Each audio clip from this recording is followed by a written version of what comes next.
Le 26 mai, toutes les Françaises et tous les Français vont pouvoir, avec leur bulletin de vote, s'exprimer.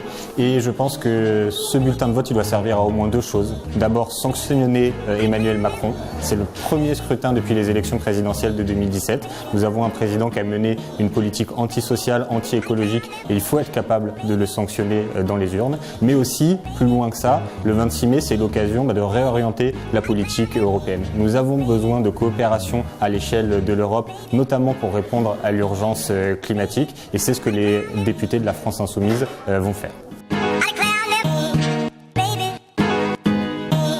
C'est une politique d'abord qui se donne les moyens de sortir des traités européens.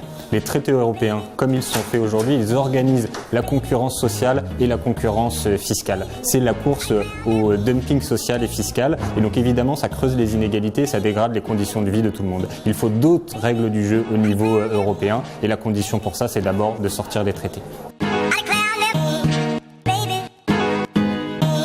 Il faut préserver nos services publics, notamment ceux de transport et de l'énergie. Si nous voulons faire une transition écologique, nous avons besoin d'organiser un transport bas carbone. Ça veut dire compter notamment sur le ferroviaire, alors même que, en ce moment, la Commission européenne et le président de la République ouvrent à la concurrence, privatisent à tour de bras. Et puis, plus généralement, une proposition que nous faisons à la France Insoumise à l'échelle européenne, ce serait de mettre en place ce qu'on appelle une règle verte. C'est-à-dire plutôt que la règle absurde de refuser les déficits publics, nous proposons une règle d'intérêt général qui est de ne pas prélever dans l'écosystème plus que ce qu'il a la capacité de renouveler. C'est ce qu'on appelle la règle verte, et c'est ce que nous défendons à la France Insoumise.